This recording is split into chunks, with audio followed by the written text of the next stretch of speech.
ఈ కూటమి ప్రభుత్వం అధికారంలోకి వచ్చిన తర్వాత ముఖ్యంగా నా మీద, మా కుటుంబ సభ్యుల మీద అక్రమంగా కేసులు పెట్టి 98 రోజులు నెల్లూరు సెంట్రల్ జైల్లో అక్రమంగా నిర్బంధించిన టైంలో వైఎస్ఆర్ కుటుంబం యావత్తు, ముఖ్యంగా రాయలసీమ, నెల్లూరు, గుంటూరు, పల్నాడు, ప్రకాశం జిల్లాలకు సంబంధించిన నాయకులు పూర్తిగా కూడా ముందుదేయాలని చల్లగా ఉన్నందుకు అందరికీ కూడా హృదయపూర్వకంగా ధన్యవాదాలు తెలియజేస్తా ఉన్నాను.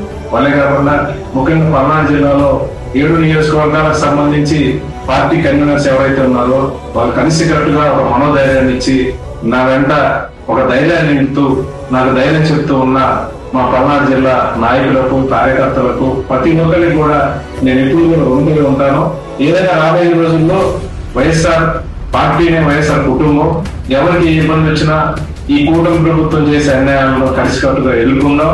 ఖచ్చితంగా మన మీద తప్పుడు కేసులు ఏవైతే పెట్టారో, అక్రమంగా ఏదైతే మనం నిర్బంధించేసి మన మానసిక శోభ ఏదైతే గురి చేయడానికి కారణమైన ప్రతి ఒక్క నాయకులను కూడా మన టైం వచ్చినప్పుడు ఖచ్చితంగా వాళ్ళని, వాళ్ళు పెట్టిన అరాజకాలను ఖచ్చితంగా కూడా చట్టం ముందు నిలబడే కార్యక్రమం చేద్దాం.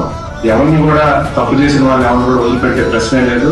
అందరం కూడా ధైర్యంగా ఉండాలి. కలిసికట్టుగా రాబోయే రోజులు అందరం కూడా వాళ్ళు చేసే దుర్మార్గాన్ని ఎదుర్కొనే కార్యక్రమం చేద్దాం.